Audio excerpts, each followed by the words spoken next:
I wasn't going to do this, but I was thinking we'll make history at the Dumfries Theatre Royal, right? Channel the spirit of Robert Burns, you know. Robert Burns. I haven't even read any of his stuff, but my love is like, your love is like a red, red rose that's newly sprung in spring. Scots way with Wallace blade, Scots way we've often led. Welcome to your gory bed or to victory. That essentially sums it up, doesn't it? Do or die, Graham O'Brien, right? Do or die. Chains and slavery or freedom. That's really what it comes to, right? So, Ken, with it, you know, I've been saying about the attacks from the enemy, right? That I'm having psychotic episodes. I've got too much time on my hands. There's always one derisory, you know. No, there's always one. If I can just, the Japs can. No, like there's always one to be an ace fighter pilot. The heroes that went in and fucking won the battle. None of that. Nah. There's always one to be a fucking disaster, supposedly, right? So will I be a disaster and let these evildoers try and pull me down? Or will I create history at the Dumfries Theatre Royal by making the most crazy madcap show that they've ever fucking seen? And my goal will be, you know, because you've got to have... the goal would be, right, you just... Because I've already done a solo drumming show, right? So it's easy. It's easy. It's the same shit. This would be easier because I've already done it. I've already got 1,000 YouTube videos, so... Just, you know, stuff like having some of my brilliant editing things that they're already done. So all I need to do is have a wee guy in the lights and the sound, right? Just to, you know, like a proper show, you know, and then have the you know, the good music and kind of just like a mashup of everything, you know. I didn't want it to be too good. I didn't want to embarrass Mark Beaumont for the poor performance that he put in, you know. I'm sure it was alright, but I would give him a good performance, right? But mine's would be better. So, you know what I mean? So I think it's doable. We'll get Sandy to lend me his smoke machine and all that. You can, that kind of stuff. Yeah, right. And then the thing is, what I was saying is the goal would be to clear the room, right? Kind of like when a mate of mine says, just imagine the audience is naked, that kind of thing, or the audience is fucking stupid, right? So don't do it to impress them, because I don't care what it's more about me getting out what I need to get out. And if anyone likes it, fine. If they get disgusted by it and walk out, and it's just too over the top and they can't handle it, right, then get them walking out. But then of course one person would be really impressed by it, wouldn't they? And then they'd record it, right, and they'd put it up on YouTube and go, fucking hell, look at this fucking guy, you know. So if one person likes it, that's the main, you know. If one other nutter like me, kind of nutter that has psychotic episodes the whole time, right, mental problems, you know, he's just unhinged, right, he would like it. So then he'd obviously put wee clips in his TikTok, wouldn't he? He'd put wee, you know, and it'd be like, and then it would get out to the world, you know. So I think that's the goal. I don't know what the seating is. Is it 200 people? So maybe 50 people show up and half of them walk out. I think that's the result. You know what I mean?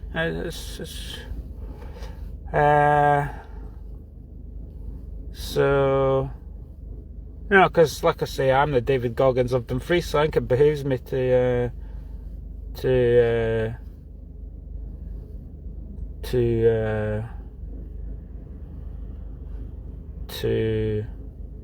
give out my knowledge. Because if you keep it to yourself, then I might better out than in. That's what I've discovered. If you keep it inside, then you get depressed and then you'd have psychotic episodes. So if you give it out, you know, then my mental health would increase, you know, as long as I didn't take it too far, like I say, as long as I didn't lose it and gone mental on stage, you know, then you might have a few social workers in the audience who might be taking notes on me, you know, but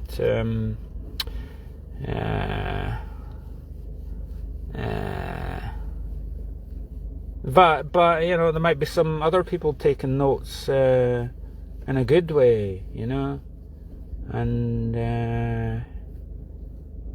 you know, that's what it was. I think I was watching a YouTuber and he was saying, do you know, feel like I visualised, I've got so much, you know, visualisation skills, and I'm so focused on what I'm doing that I almost feel like I've done it before I've even done it. And it's like, oh right, I've done it. Yeah, boom, yeah, predictable. The robots in the audience would be offended by it, and the kind of weirdos would go, yeah, cool. And then I know how it would go. It'd be like a stunned silence and a disgusted look on the face, and you know, like the Mothers of Invention, where you just keep, you know, where they look at you with dark, starey eyes. Just what the fuck was that? And then they'd say, right, we can't have you back because that's just offensive. That's crap. We don't like that.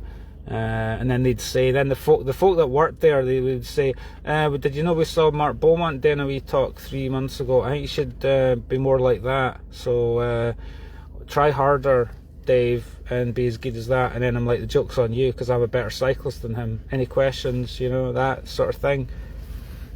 So I was watching a guy and he was talking about, I feel like I've already done it before I've even done it. So it almost feels like boring. It feels like I've already done it. You know, boring, move on. You know, move on, do the next thing. Too many things to do, you know, not enough time. So you've got to pick your battles, you know. But it wouldn't be a bad... I could win that battle. You can, like I say. It's either being bound by the enemy, you know, the local gatekeepers, or be free. You know, I mean, I did that. We'll see, after the film hang, I did a wee celebratory behind the scenes film private screening at the Robert Burns Centre. I actually did that. It wasn't very good, but Stuart Patterson appealed to authority, right? He goes, oh, I like behind the scenes stuff, so he enjoyed it. So, you know what I mean? But because my technical ability has improved, I've improved, and I've got a load of videos to, as I say, augment the whole thing. It would be so good. It would be,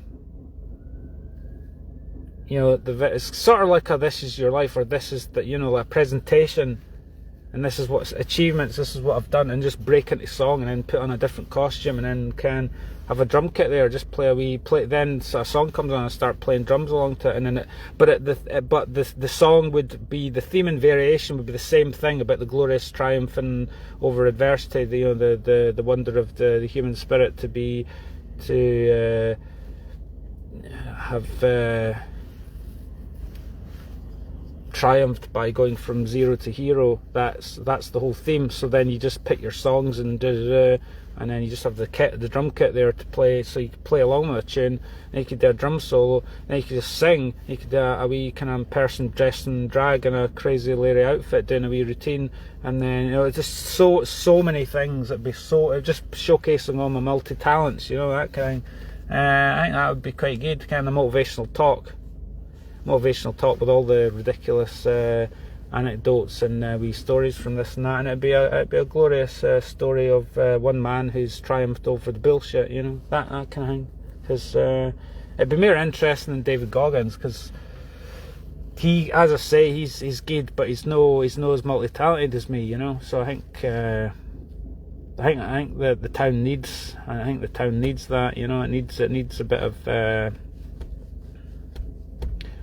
they need to up their game, you know. They need to, and I'd obviously be I've talked about this before, but it'd be a trailblazing operation, wouldn't it? Because it would enable other folk to think that they could do something a bit crazy. Because everyone's boring. Everyone's you're either a comedy show, you're either a this, you're either a that, you know. But you just wouldn't be able to put it into one box. It would just be too good, you know. It'd be all over the place. And of course, some of the critics would go, "Oh, it's just no cohesive. It's just, what the fuck was that?" But again, they're just hypnotized zombies watching Netflix all the time, so they wouldn't be open to it, you know. But the joke would be on them, and I would win at the end of it. And winning would be clearing the whole place out, so that the only person left to watch it would be a camera that I'd set up recording the whole thing. And it's like, right, use it like this, but I'll stick it on my YouTube channel, and maybe some folk there would actually get it, you know, folk that have got a bit of something about them rather than being a bunch of fucking. So that's a good thing, innit? Criticise the audience before they've even turned up, but they probably would be a bunch of fucking zombies, you know. So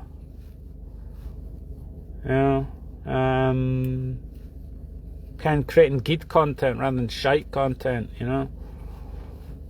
I mean, who wants to go and see like Michelle McManus? Who wants to go and see her? She's not even attractive. I mean, I don't even know whether she's got a good voice, you know. But my voice is not as good as hers, but I think I could have my moments. But she's not as versatile as me, is she? Because she can't ride a bike, she can't play drums, she can't act, she can't sing, she can't make movies. You know, I've got the whole thing wrapped up. Just to blow them away, you know. Because if they didn't like it, if the audience didn't like it, there's obviously something wrong with them. And that speaks to the whole motivational thing. Get off your fucking ass and work harder and be as good as me, you know, so that you know the art would offend some people because it would highlight all the failings that they've got. They've not worked as hard as me, you know. But so I'd be the triumph. Winning would be triumphing to the point where no one in the audience likes it. You know, because a lot of people want content commensurate with their own level of mediocrity, you know. So I think if I was good, the success would be clearing out the whole theatre. You got to visualise it. I think that's the way it would go down. You can, but that's just what I'm visualising today. You know, it's on the cards. You know, but I think what would it cost? £200 to hire it out? £500? Hire it, but at least it'd be like a fucking place to be like your own living room, innit? Be your own living room. Hire it out.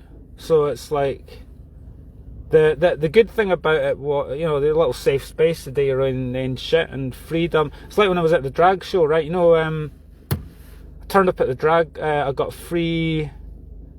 Just got talking to the DJ and everything at the Duggie, and then he drove me. We went there, see if I could get in for free because I didn't have a ticket, right? And we turned up. I got free access, VIP access with the DJ, and everyone else queuing up to pay, you know, with their tickets, £20 or whatever they'd paid to get in, and I got VIP access, baby, yeah. And I walked in there, and I was on the stage. He said, and then the guy gave me the mic when they were setting up the sound. I was just on the stage on my own, so you know that was my wee rehearsal, obviously, wasn't it? That was me getting warmed up for this. So when that's what I mean. If I did a thing, and it would be that, it'd be like, right, this stage is mine, yeah.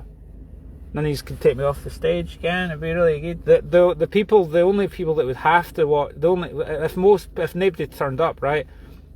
Because I'm obviously too good for Dumfries, right? If nobody turned up, then at least a few friends would still be there, and the staff members would be there. So the staff would have to watch it. So it'd be kind of like, fuck you are having to watch me do this. You can't unhear this, Ken. And it would gan out into a bit like when I did my performance art pieces, right? No one could stop me doing it, so the shit went out. It went out into the town, Ken, of the local sporting influencer that I am, you know. So maybe I made history in the Tesco car parts, so be prepared. I'm being prepared to make history at the Dumfries Theatre Royal very soon.